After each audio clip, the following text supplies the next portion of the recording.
Sejam bem-vindos, bem-vindas a mais um IDOMEDcast. Meu nome é Aline Sucupira, eu sou psicóloga, sou pedagoga e trabalho no IDOMED Carreiras.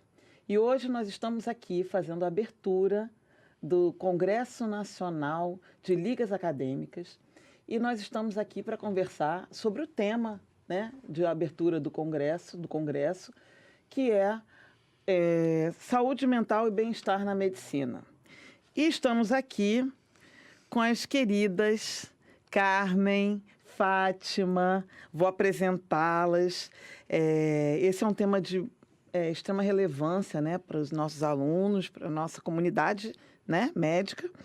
E aí eu vou apresentar a vocês, Carmen Bahia, diretora de ensino e experiência do aluno, aqui do IDOMED, tem mestrado e doutorado em educação pela UFBA, E a Fátima Giovannini, psicanalista, mestre e doutora em bioética pela Fiocruz, especialista em cuidados paliativos, pesquisadora em medicina narrativa, professora do curso de medicina aqui do IDOMED, coordenadora do nosso NAAP, do Vista Carioca, autora dos livros A Casa Preta, O Esconderijo e Meu Avô Valente, O Livreiro de Laranjeiras, organizadora dos livros de Medicina Narrativa, A Arte do Encontro e Rastros da Pandemia.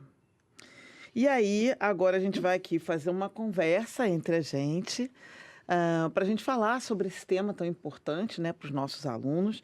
E aí vou fazer algumas perguntas, E aí depois a gente também tem um outro vídeo aí, que no meio tem um outro querido que vai estar aqui com a gente, vai participar também fazendo umas perguntas para a gente.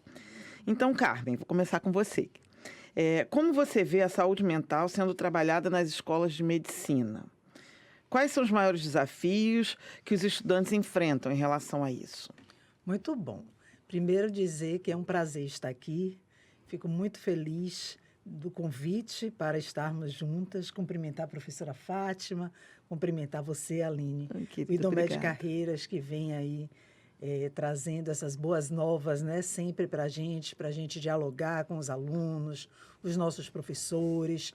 E eu vejo a saúde mental como um assunto essencial hoje na sociedade. Na verdade, sempre foi, mas a gente sabe que durante a pandemia e pós-pandemia, cada vez mais acentuou a importância do autocuidado, de trabalhar melhor a saúde mental, porque nós vivemos numa sociedade que até prove o contrário, ela sofre alarmantemente de violência, ela sofre alarmantemente de corrupção. E só isto por si, como se fosse só, isso já causa, além de fome, desigualdade social, racismo, preconceitos e o dia a dia, as autocobranças que cada um tem também consigo, E o que a sociedade espera muitas vezes das pessoas, sobretudo alunas e alunos de medicina. Então, tem uma expectativa na família, do próprio aluno, de ser alguém de sucesso. Então, espera-se muito que um aluno de medicina, aluna, venha ter uma grande realização, que seja próspero, e abundante, não só na vida, mas no lado financeiro também. Tem uma expectativa muito grande, que muitas vezes o aluno, a aluna se cobra, a família cobra, a sociedade cobra também. Então, trabalhar individualmente, socialmente, o bem-estar, a saúde mental, eu acho que é um dever, da educação médica. É uma necessidade premente, assim, de nós, como educadores também, estarmos atentos à nossa saúde mental e ao nosso bem-estar, porque a gente só consegue educar quando temos um tanto de educação, E é muito importante que os nossos alunos, eles sejam acolhidos neste sentido.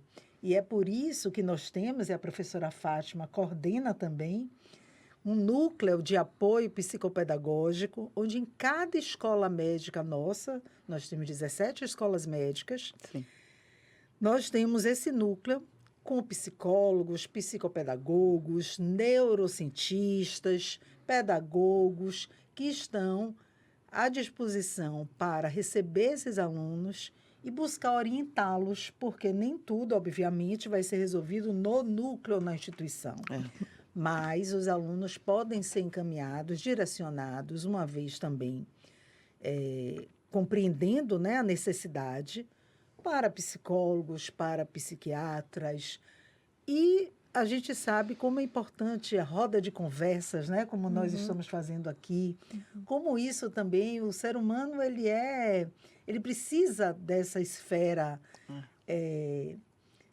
colocar para fora também, né, colocar para fora, desabafar, né? não é? Então, eu acho que isso é muito importante.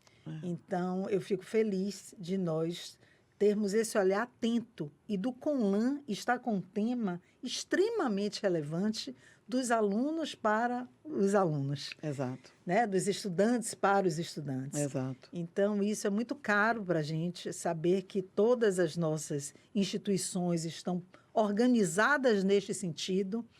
E hoje a gente sabe que, assim como é importante o conhecimento, a gente conhecer tudo, né? As diversas especialidades, a área médica, na sua formação, mas o autoconhecimento também. Sim. Então, o autoconhecimento é primordial, porque quem conhece seu limite, conhece sua força. Exato. E para que os estudantes, como seres humanos que somos, reconhecer também quando a gente tem aquele gatilho, quando alguma coisa não anda bem. Então, esse processo que é contínuo e evolutivo, ele é muito importante, porque independente de ser um estudante de medicina, como eu disse, é uma pessoa, né? E que esta pessoa precisa ser cuidada, cuidar de si, para ter também o benefício de servir e cuidar do outro. Eu costumo fazer essa reflexão com os alunos quando a gente faz os atendimentos do IDOMED Carreiras. Eu costumo fazer essa reflexão, porque sem o autoconhecimento, sem a gente entender até que a gente não está bem, porque muitas vezes a gente nem consegue entender. E está tudo bem não está bem. Né? Está tudo bem não está bem. Mas a gente precisa reconhecer isso. Enquanto a gente não tem esse autoconhecimento, que a gente não consegue nem perceber, isso que você está falando, né? Do autoconhecimento, de olhar para si e preciso de ajuda. Onde que eu consigo essa ajuda? Para onde que eu vou? Então, eu canso por exemplo, o aluno chega para mim, eu também trabalho lá no Vista Carioca junto com a Fátima.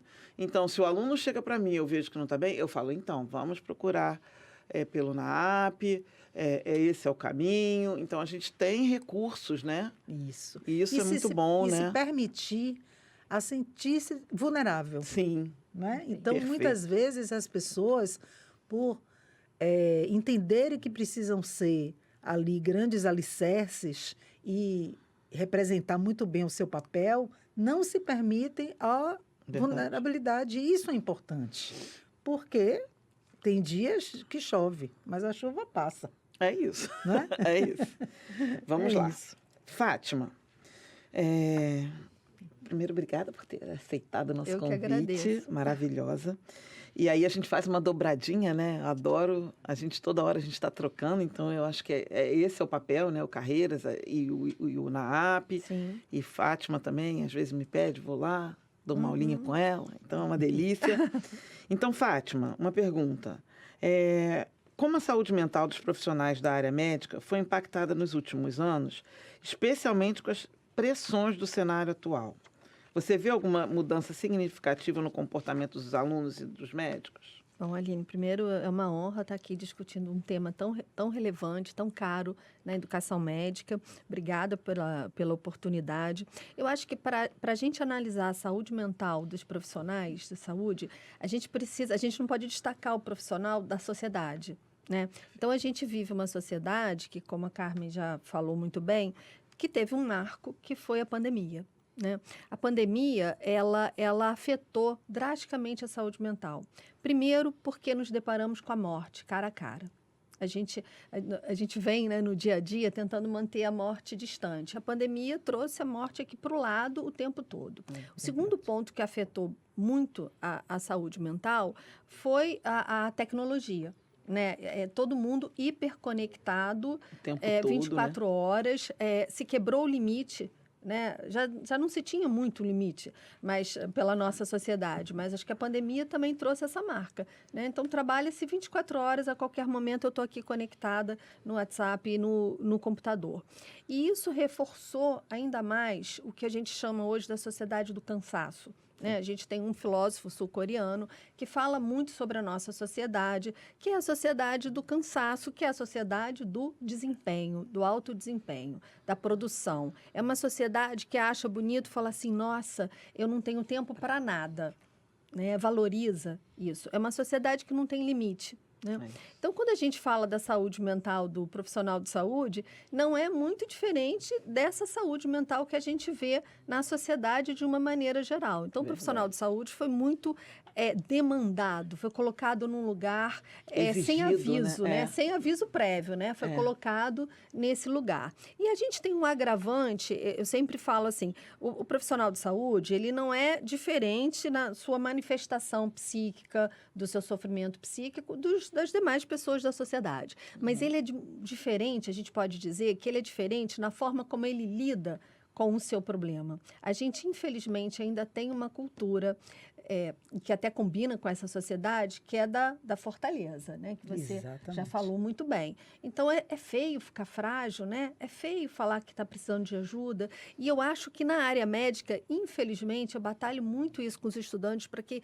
eles possam ir quebrando um pouco essa cultura de que não pode pedir ajuda.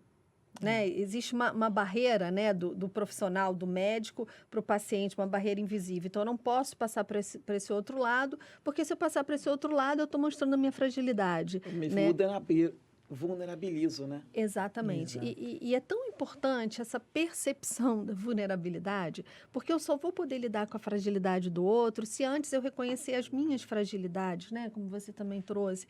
Eu preciso reconhecer, né? O que é difícil para mim? Na medida em que eu reconheço a minha fragilidade, eu reconheço a minha fortaleza também, que é o autoconhecimento, né? Então, eu acho que é muito difícil nos dias de hoje a gente ainda quebrar, mas a gente vem aos pouquinhos desconstruindo essa cultura, né, de não pedir ajuda, de ser feio pedir ajuda. Se a gente pensar o NAAP, nós temos bastante procura, mas se a gente pensar no total de alunos, caramba, ainda é uma procura baixa. Por mais que a gente divulgue, por mais que a gente se mostre disponível, mas ainda assim, para o total de número de alunos, é um percentual pequeno. E por quê? Será que esses alunos não estão em sofrimento psíquico? Muitos estão. Muitos estão. Né? Há pouco tempo eu ouvi de um aluno, estava atendendo, e eu perguntei, mas você faz acompanhamento externo?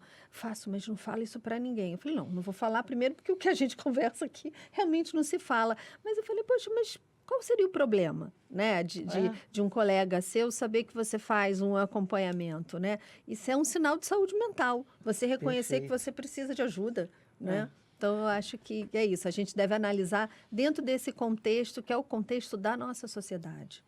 E assim, Fátima, eu não sei, eu acho que eu fico pensando nesse assunto que você está falando, né? Me traz a questão de, vai para o psicólogo, eu sou maluco. Vai para o psicólogo, eu estou com problema. Eu estou passando um atestado, né? Porque tinha muito esse estigma, antigo, né? Mas tinha muito esse estigma. E eu acredito muito que dentro da medicina ainda tenha essa né? De não me vulnerabilizar, me mostrar. E não só para os colegas, para o professor, é em casa, muitas vezes com a família, né? Tem esse estigma todo. Não, está fazendo medicina, então tem que dar conta, né? Tem que ser forte. Tem que ser forte, tem que... E se a gente for ver...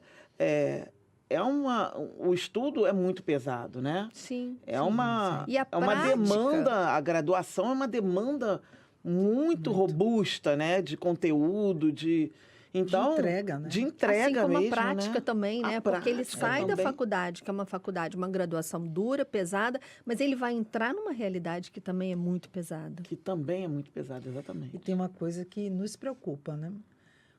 A quantidade, muitas vezes, de medicamentos que os estudantes tomam para estudar. E tem acesso, né, Carmen? Então, assim, ou para dormir, porque está extremamente cansado.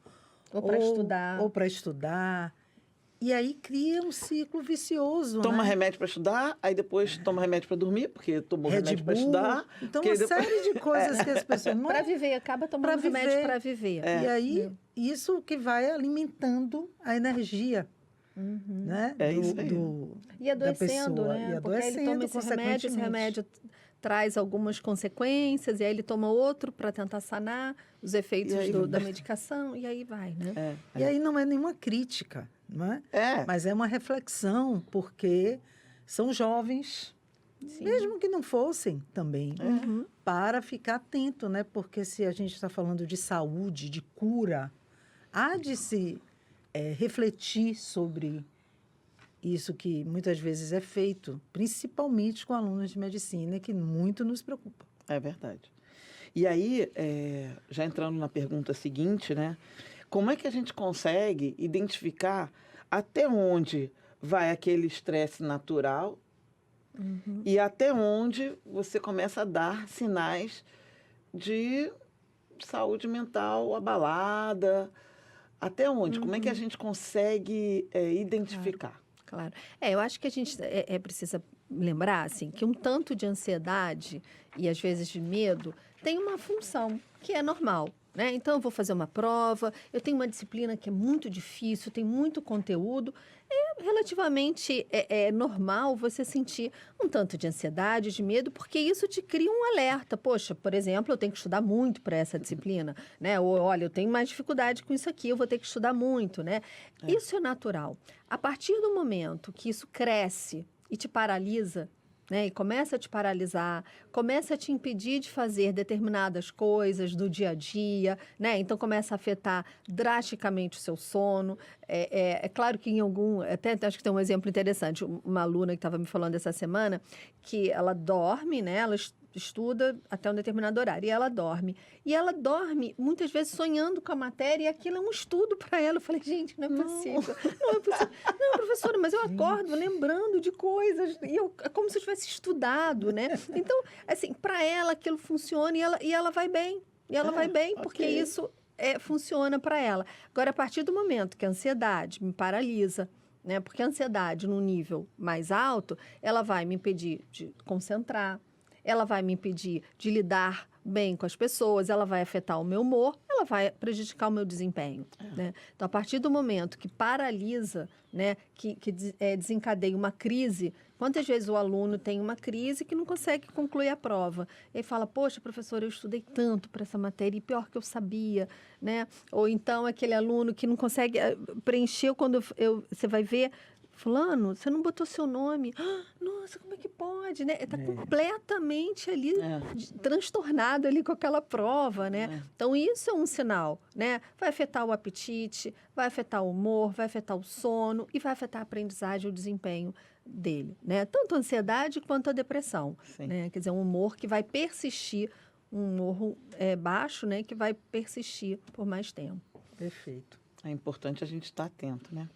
E aí agora, gente, eu vou pedir para a gente colocar um vídeo do nosso querido Ramis Candeloro. Ele é psicólogo do NAAP, do IDOMED de Ribeirão Preto. E ele trará novas reflexões e questões para as nossas convidadas. Olha. Vamos ver lá. Oi, pessoal. Eu sou Ramis, sou professor aqui da área de saúde mental, IDOMED de Ribeirão Preto. Também sou psicólogo do NAAP, coordenador aqui, né, do nosso núcleo de apoio. Então, eu tenho cuidado da saúde mental, né, dos alunos, né, há algum tempo já, uns 3 anos, aqui na faculdade. E vamos lá, o que eu tenho pensado sobre o bem-estar e a saúde mental dos nossos estudantes? Primeiro que cientificamente falando e infelizmente a gente tem a saúde mental da área médica muito prejudicada. Por exemplo, mulheres médicas sofrem de questões aí voltadas à ideação suicida, né? Muito mais do que mulheres não médicas, né? E a gente tem muita violência com a mulher médica ainda, uma cultura ainda machista, por isso me agrada muito que mulheres estejam à frente deste tema hoje, né? A gente tem que eles chamam de transtorno misto ali, né? O ansioso e depressivo em números altíssimos, tanto em estudantes de medicina quanto em profissionais formados, né? Então a gente está falando de um campo que gera muita tensão na saúde mental, né? Por isso esses estudos, por isso esses esforços sobre bem-estar, eu vejo como um caminho impossível de não ser dito, impossível de não ser tratado. Tá? Então está no centro, está no eixo da medicina e da sociedade hoje. Então fico muito feliz, eu acho que o nosso IDOMED tem caminhos, tem pessoas, tem olhares, né? Tudo para que esse aluno então possa se beneficiar disso, tá? Então, acho que como perguntas para as nossas queridas debatedoras, palestrantes, né? Eu acho que sobre ser mulher na medicina, eu queria ouvi-las, né? Talvez uns planos ou o que elas passaram, como que elas podem ajudar as nossas mulheres médicas dentro do curso de medicina. Eu gostaria de ouvi-las. Outro ponto aí, né? A gente tem os NAAPs, né? O Núcleo de Apoio Psicopedagógico. A gente também cuida junto na saúde mental dos nossos alunos, né? Eu queria ouvir, sim, né, dicas de bem-estar, dicas de formas de autocuidado e cuidado da saúde mental para os nossos alunos. E se me permitirem uma terceira, né, como os nossos alunos podem cuidar do bem-estar e da saúde mental dos nossos pacientes, né, assim, pensando amplamente na nossa sociedade, tá? Um grande abraço, boa discussão para vocês. Estou de olho aqui. E aí, vamos? Primeiro, como as mulheres passaram por essa... As mulheres médicas. Médicas, né? Desafios, né? Eu não sou médica, então Sim. eu não tenho lugar de fala exatamente para falar sobre isso. Mas eu adorei as perguntas de Ramiz, acho muito inteligente e sensível também. Sim. Não é? Porque ele traz a mulher para esse centro aqui de reflexão, de discussão. E isso é muito importante, não é? Porque um homem falando sobre isso e chamando a atenção disso é um sinal de muita sensibilidade, atenção também. Mas como mulher, a gente sabe, né? Muitos índices aí de como a mulher é maltratada. O Brasil, salvo engano, é o segundo país com mais suicídio. Então, e afeta muitas mulheres também. Então, de fato, a gente vive numa sociedade que a mulher cada vez mais precisa se provar, né? Recentemente, uma professora que está fazendo uma pesquisa, ela disse que as médicas mulheres, elas optam por especialidades mais aceitas socialmente, que é a pediatria, a dermatologia e... Ginecologia, talvez.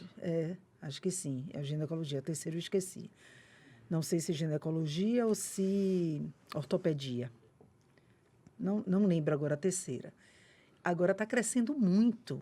Ela fez um estudo desde o princípio quase do curso de medicina, de todo o registro que tem no Conselho Federal de Medicina, é a professora Ariel de Angra, e é crescente o número de mulheres. Hoje, no IDOMED, nós temos cerca de 60 e tantas alunas e 30 e tantos % de alunos. Sim. Então, vem crescendo muito, Legal. né? Então, esse lugar também de cuidar, ampliou, né? Não é uma profissão como era antigamente a medicina, a engenharia, o direito, profissões masculinas, né? Então, abriu-se uma nova oportunidade e um olhar de que a mulher pode estar onde ela quiser estar, né? Pode fazer o que ela quiser fazer também. Mas ele fez uma pergunta sobre como trabalhar, né? O autocuidado, Dicas de o bem-estar. bem-estar. Então, eu vejo assim que o bem-estar ele tem alguns pilares. Um dos pilares é nós termos emoções positivas. Então, assim, o amor é uma emoção positiva, não é? A gratidão, eu nunca li sobre isso, mas eu entendo assim que, pelo menos com experiência própria, que quanto maior a gratidão, maior você tem alegria, né? Você tem sentido, porque você é grato a tudo. Isso é uma coisa que eu falo muito com meu filho. Falei, a gente precisa ser grato o dia todo, acordar, agradecer, né? Acordei. Eu acho que as emoções positivas, elas geram, não é, relacionamentos positivos também. Sim. É importante que saibamos com quem a gente se relaciona, quais são os assuntos que estão ali sendo discutidos, o que é que aquilo de fato vai engrandecer, não é, a nossa pessoa, psiquicamente, emocionalmente e na alma mesmo, né? Somos seres, eu acho que esse é um pilar muito importante. E eu acho que o principal é sentido e propósito. Porque quando a gente escolhe uma profissão, é muito mais do que uma profissão, não é? É aquilo que nós vamos ser úteis à sociedade. É isso. E o propósito, eu sou apaixonada por esse tema, né? Então, assim, o propósito, nós descobrimos quais são os nossos talentos naturais. E quando a pessoa ela ela percebe os seus talentos, as suas forças de caráter, que tanto a psicologia positiva fala, né? Sim. Isso é muito importante para o autoconhecimento. É uma oportunidade também da pessoa refletir quando for despertar ali para o propósito, os seus valores, valores inegociáveis, valores essenciais. Então, acho que isso dá muito engajamento, que é um pilar também do bem-estar, é o engajamento. Então, quando a gente verifica os nossos valores, os nossos talentos, as nossas paixões, aquilo que faz o olho brilhar, aqui, né? Faz o olho brilhar. A educação é uma paixão nossa. A medicina é uma paixão de tantos, a saúde, trabalhar com gente é uma paixão. E, nesse sentido, a gente pode verificar também qual é a visão que eu quero de mundo, como é que eu penso o mundo, sabe? Para além da questão financeira, porque, claro, é óbvio que todas as pessoas, homens, mulheres, precisam e deveriam receber muito bem e ter, né, uma boa vida financeira, mas não é só isso.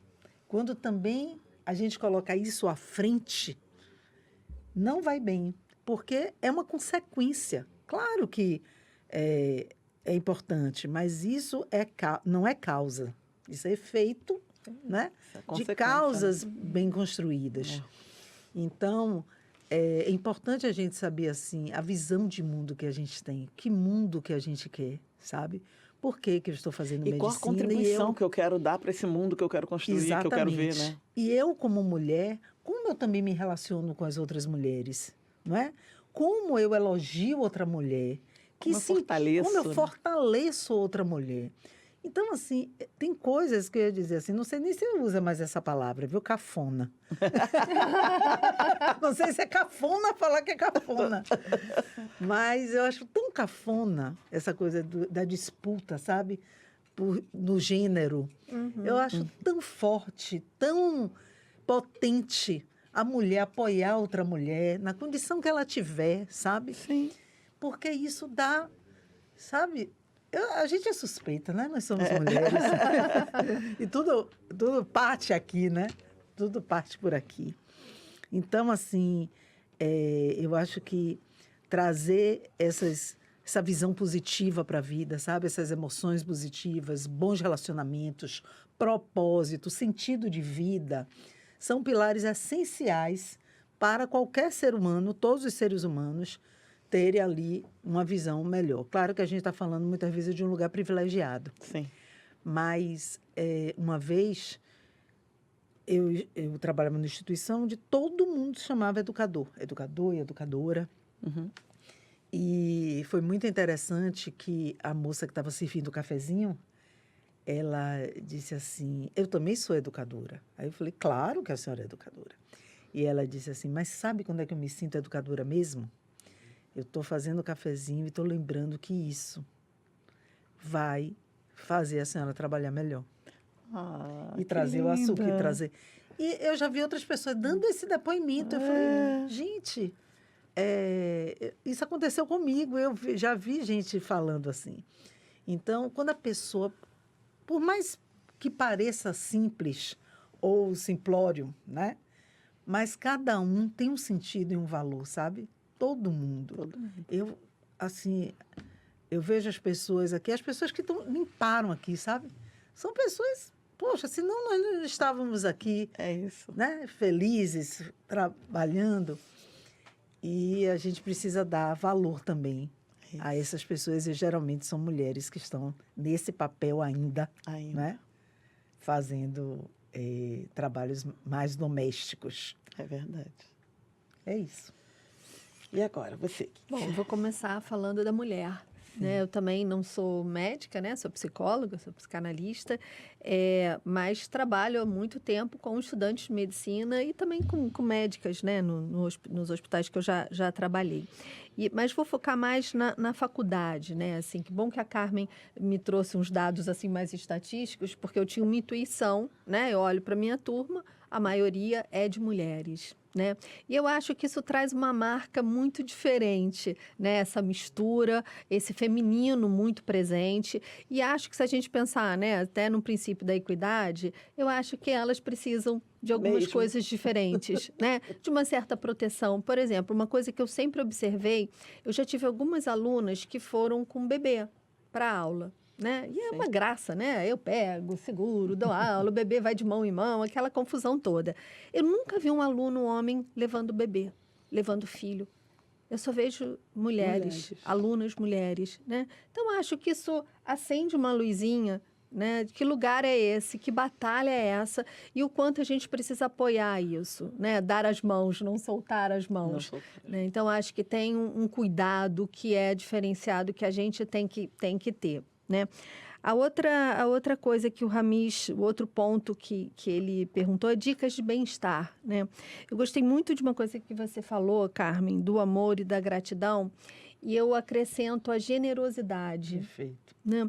Porque nós somos seres que somos constituídos na relação com o outro. Então, uma coisa que eu sempre procuro ficar muito atenta, e isso eu falo assim para todos os alunos, que eu acho que vocês têm que ter atenção. Cuidem do colega e de vocês. Se vocês se ajudarem, esse percurso desses 6 anos vai ser muito menos difícil. Né? Não sei se mais fácil, mas com certeza mais leve, vai ser mais leve, pelo menos. Né? Esse apoio do colega, o colega que precisa ser mais puxado, ser inserido, ser conversado. Né? Às vezes aquele colega que não está participando muito do seminário, do grupo, poxa, chama o colega, não sai brigando, né? Julgando, chama o colega, poxa, você não está participando como a gente está precisando aqui do grupo, né? De que tipo de ajuda você está precisando? Eu sempre falo, se vocês se ajudarem, vai ser mais leve esse percurso, né? Então, acho que a generosidade, né, consigo e com o outro, eu acho que isso é uma coisa, assim, super importante, né? Até porque a gente está numa graduação que é muito competitiva, né? O nosso público é um público já competitivo, quer dizer, quem são os nossos alunos? São alunos que vieram, né, do pré-vestibular, do Enem, ficaram alguns anos, que ficaram alguns anos tentando, né? Batalhando, tentando. O cursinho que eles fizeram, normalmente é um cursinho que instiga a competição. Ok, ali no vestibular, cada um lutando por uma vaga, é isso mesmo. Mas uma coisa que eu também gosto de falar, aqui todo mundo já está com a vaga. Aqui você vai sair médico igual o colega do seu lado, né? Então, você não está disputando uma vaga com um colega, você está disputando com você, né? O teu percurso, o que você consegue, o que você precisa melhorar. Então, eu acho que isso é uma coisa assim, importante, né? Pensar no nosso público, o que a gente pode ajudar, no que a gente pode ajudar para evitar a competição, porque eu acho que eles vêm já de um estresse, eles vêm, então, desse ritmo já competitivo e de que forma a graduação médica acaba estimulando isso. Eu acho que isso é uma coisa importante para as instituições repensarem, né? E, enfim, acho que de autocuidado, acho que tem muito isso, né? Essa atenção consigo e com o outro. E eu acho que quando a gente trabalha o aluno, a gente está trabalhando o paciente.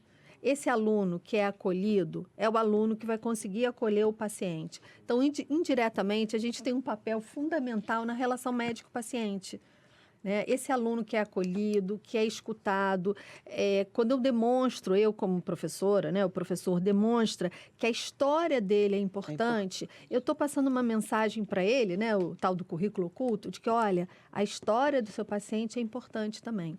Há pouco tempo eu tive uma experiência de uma turma que começou mais recentemente e vieram, né, os alunos vieram de um programa específico.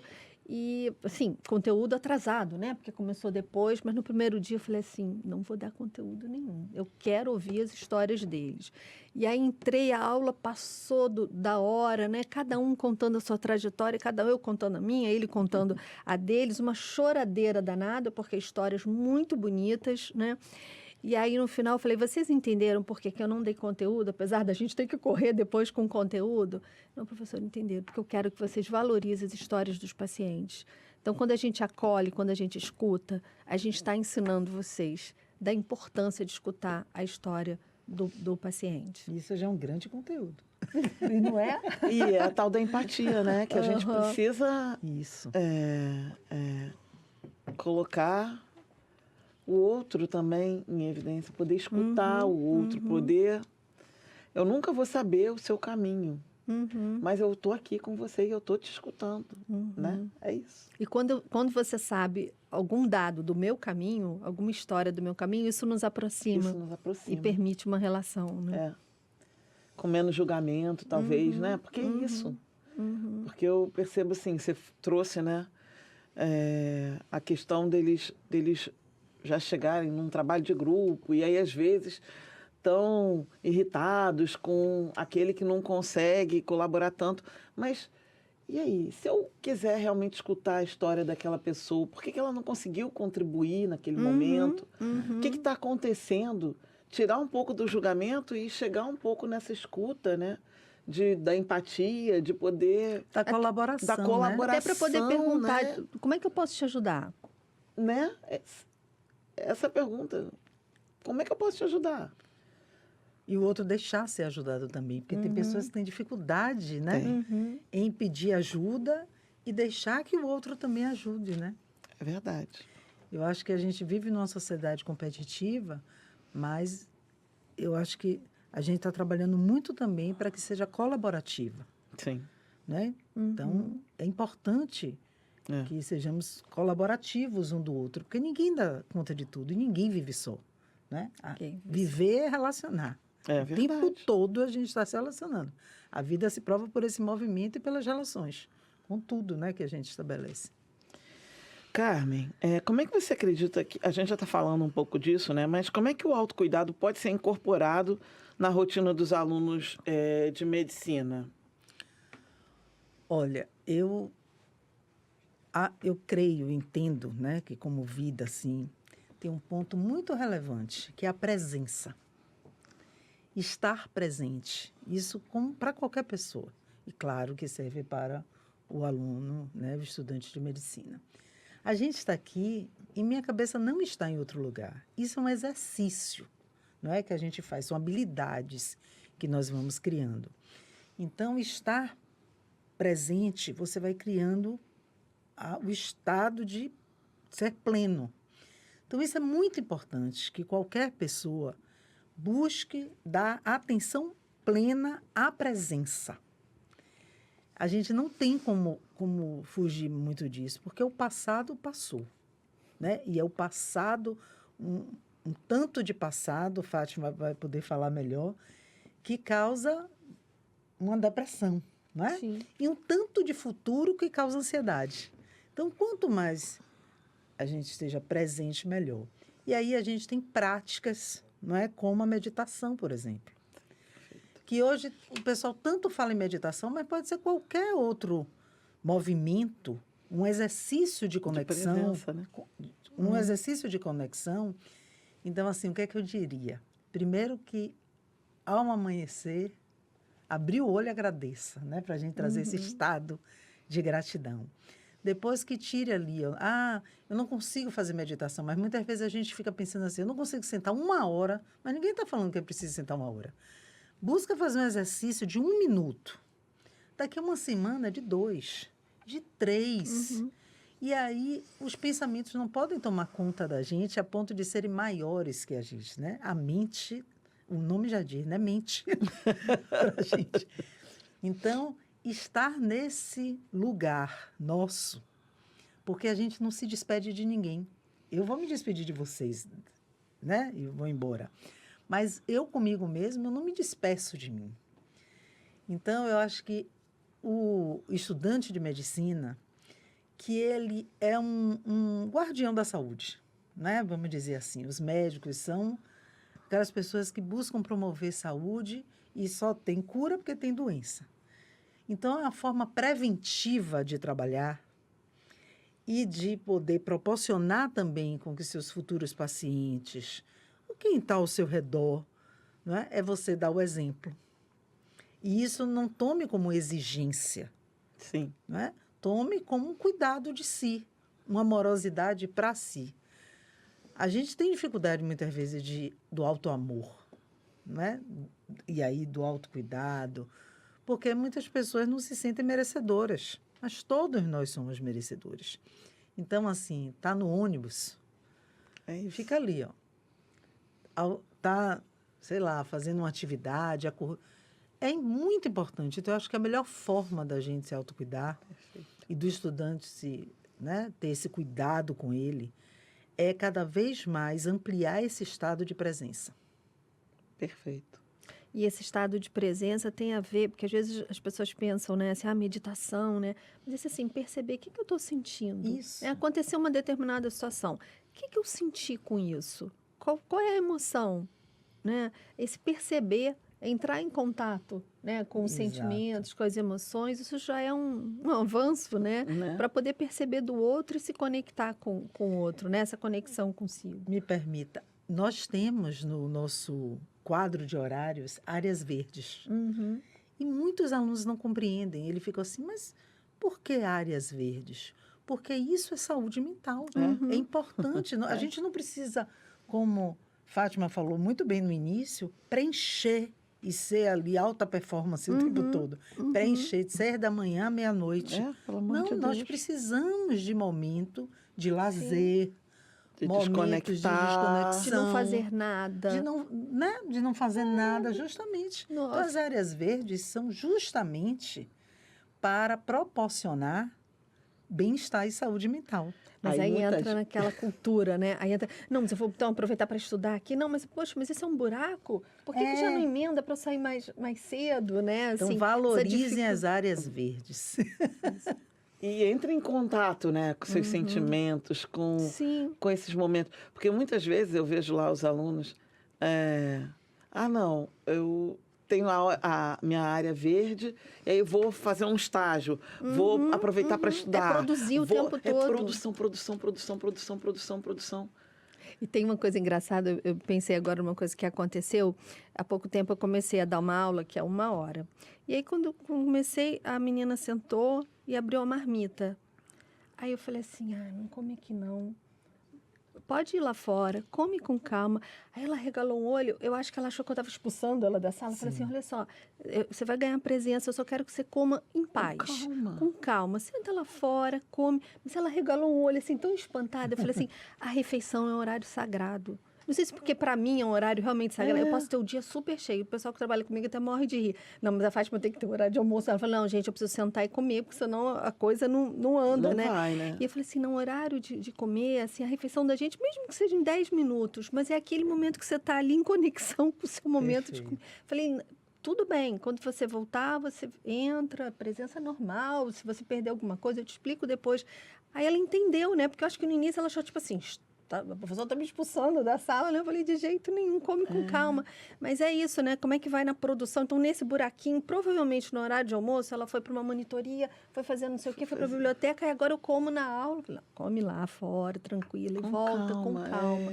Né? Então, acho que a gente tem que ter esse olhar, esse poder cuidado, se conectar, né? E sair um pouco das telas, né? Sair das redes, telas. Do WhatsApp. Se permitir a não estar conectado. E tudo bem. E viver aqui o agora, né? E viver aqui como né? nós estamos, né? Que é essa presença essa plena presença, que você né? estava falando. É poder viver essa presença no aqui e agora. Exatamente. O olho no olho. O síncrono, né? As pessoas estão vivendo muito de forma síncrona. Então, não tem contato com o outro. É difícil gerar empatia, é difícil, né? Várias coisas. A corporeidade, ela é importante, né? Para a gente ter vivacidade. Estamos chegando ao final. Então, tem mais uma perguntinha para cada uma. Então, Carmen, qual o papel que as famílias e os amigos dos estudantes de medicina podem desempenhar no apoio ao bem-estar emocional deles? O que a gente pode falar para essa família, para que eles possam entender que, às vezes, o estudante está passando por um momento difícil, às vezes, né, o seu amigo, o amigo, às vezes, fora da medicina, e aí também não está entendendo muito. O que você pode falar para eles? A mesma coisa que eu falei de forma individual. Que sejam presentes. Não é porque filhos é para a vida toda. E a família precisa estar atento. Não é o fato de estar pagando a faculdade, estar dando um carro, ter um apartamento. Isso é suficiente. Isso é uma parte que, com os nossos privilégios, podemos oferecer, mas as pessoas vivem de amor, de afeto, né? No sentido de afetar. Então, assim, é ouvir, né? Escutar, tocar, compreender, tocar. Então, é usar dos sentidos mesmo, né? Para que a gente perceba o outro. Eu acho que está faltando um pouco da gente perceber o outro nesse lugar de empatia, de amorosidade, de atenção, de presença. Então, uma família atenta e sem julgamento para entender a raiz do problema, caso haja, né? Eu acho que faz toda a diferença das pessoas se sentirem acolhidas. E os amigos são aqueles, né? Não tem como a gente viver sem amigo. Então, façam amigos. Isso é fundamental. Colecione amizades, né? Porque isso é muito lindo, é próspero, isso é muito significativo. Grandes amigos são também nossa família. Sim. Né? Então, assim, se permitam a dizer quem vocês são, busquem ser quem vocês são. Eu acho que não é só bem-estar, é bem ser e estar. Perfeito. Né? Então, nós precisamos ser pessoas coerentes com aquilo que nós viemos buscar. Mas a natureza humana também, ela é boa, né? Ela é do bem. Então, que possamos viver isto, não só para o nosso benefício, mas o nosso benefício, consequentemente, vai ser um benefício social da humanidade. Perfeito. Bom, nossa rede é tudo, né, Aline? A rede familiar e a rede de amigos, como a Carmen colocou. Eu sempre digo que família é importantíssimo, né? Assim, os 6 anos da graduação são 6 anos duros, difíceis, às vezes com dificuldades econômicas, com dificuldades acadêmicas, com dificuldades próprias da vida, né, que se enfrenta eventualmente, algumas dificuldades que são próprias do momento do curso, então a entrada no curso, depois a entrada no ciclo clínico, depois a entrada no internato e o final do curso. E eu vejo assim, os alunos mais vulneráveis são os alunos que não têm um bom suporte familiar. Né? Não tem uma família presente, como você colocou, atenta, uma família que esteja junto, sem cobrar, sem comparar, né? Há pouco tempo também eu atendi um aluno falando, né? Poxa, estudei tanto, não tive o desempenho que eu queria e meus pais acham que eu não estudo. E meus pais ficam me comparando com meu irmão, que também é estudante de medicina e tem um desempenho melhor. Então, cada filho de um jeito, cada aluno de uma forma, né? Então, esse apoio da família, esse suporte da família é fundamental no enfrentamento das dificuldades do curso, que é mesmo um curso difícil. E os amigos, como eu já falei, fazer essa rede de apoio, eu ajudo, eu sou ajudado, é muito mais fácil levar, né? Com certeza. E, assim, para encerrar, né? Eu fico pensando, assim, o quão importante é, como a gente começou falando, né? Você se dar conta do seu autocuidado, do seu autoconhecimento, para entender onde é que você precisa chegar para atingir o seu bem-estar. Porque, no fundo, isso vai chegar lá no seu paciente, quando você for médico. Né?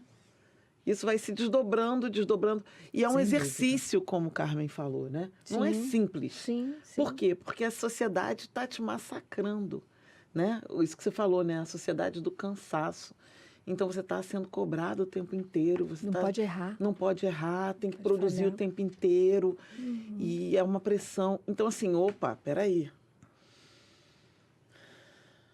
Respira, né? O que isso eu trago para mim, né? E o que eu deixo de fora e falo, não, aqui não. Isso não vai penetrar e eu vou me preservar. Isso é um exercício. Claro. A gente não consegue fazer isso no estalar de dedos. Ainda mais nessa loucura, né? Que é isso que a gente tem falado, né?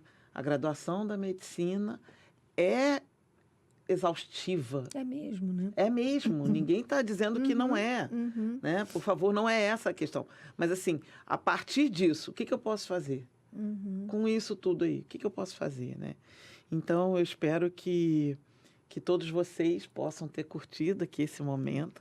Agradecer Fátima, Carmen e o nosso querido Ramiz, que participou aqui com a gente.